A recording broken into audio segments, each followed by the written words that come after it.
te thon thu angin ato đâm lai lầm thuông gió cần xuam lâu ít tên lâu chua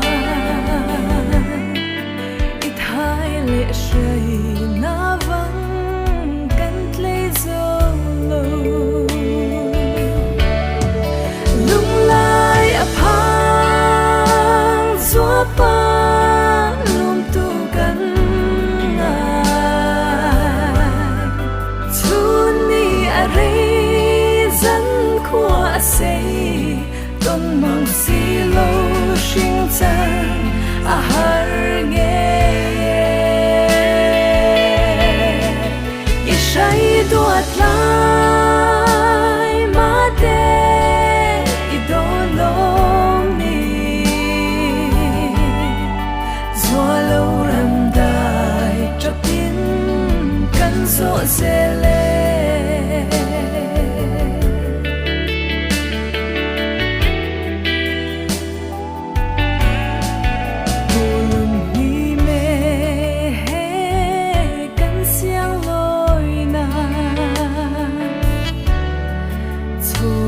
nay lâu lên ruột ăn chín ta lấy riêng anh na lúm tu xua pan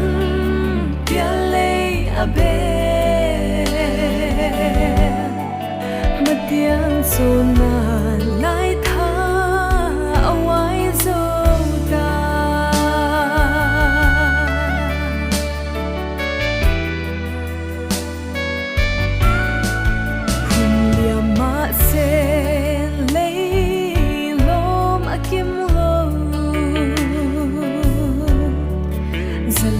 dòng tên sa rom paran lo me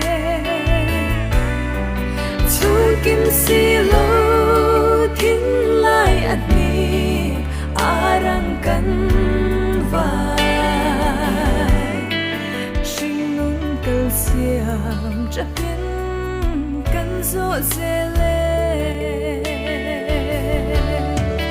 lung lai apa gió pa lung tu cần ngài chun ni a rei dẫn khoa say tôn mang si lâu sinh chân a har nghe ishai duat lai ma te idolom ni lâu ram dai chapin kan zo zele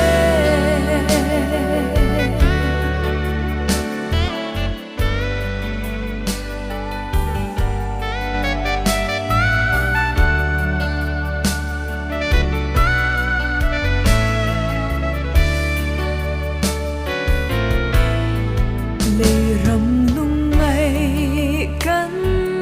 nung chon ta na chuan lo ma achang si a salem khopui lai tual moin ileng ko si idung thula vanun tem kan cha ke lung lai apha gió pa lum tu cần ngài chun ni a rei dẫn khoa say tôn mang si lâu sinh chân a har nghe ishai duat lai ma te idolom ni zua lâu ram dai chapin kan zo zele